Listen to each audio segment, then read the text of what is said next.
Panchagarh express train থেকে পড়ে গেল যুবকের প্রাণ। রিপোর্টার বাংলা টিভির ডেস্ক রিপোর্টে বিস্তারিত।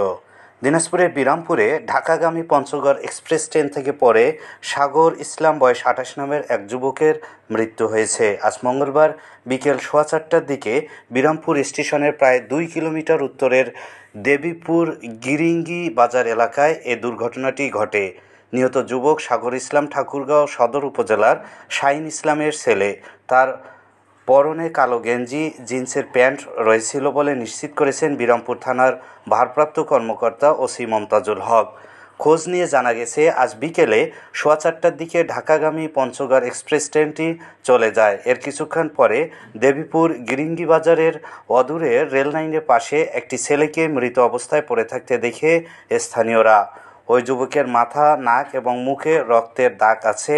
পরে বিষয়টি স্থানীয় প্রশাসন, স্টেশন মাস্টারকে অবগত করা হয়।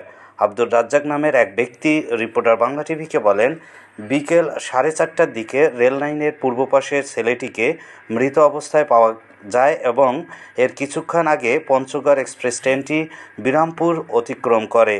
পরে বিষয়টি স্থানীয় থানা এবং স্টেশন মাস্টারকে অবগত করা হয়। জানতে চাইলে বিরামপুর রেলওয়ে স্টেশনের কর্মরত station master Rezaul Karim reporter Bangla টিভিকে বলেন, স্থানীয় বেশ কয়েকজন ব্যক্তি মুঠোফোনে ট্রেন থেকে পড়ে এক যুবকের মৃত্যুর বিষয়টি অবগত করেন। এর কিছুক্ষণ আগে পঞ্চগড় এক্সপ্রেস ট্রেনটি বিরামপুর অতিক্রম করে। ধারণা করা হচ্ছে ওই ট্রেন থেকে পরেই যুবকের মৃত্যু হয়।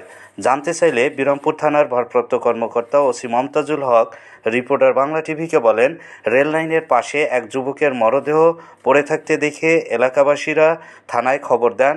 পরে পুলিশ ঘটনাস্থলে উপস্থিত হয়ে তার পকেটে একটি মুঠোফোন উদ্ধার করেন।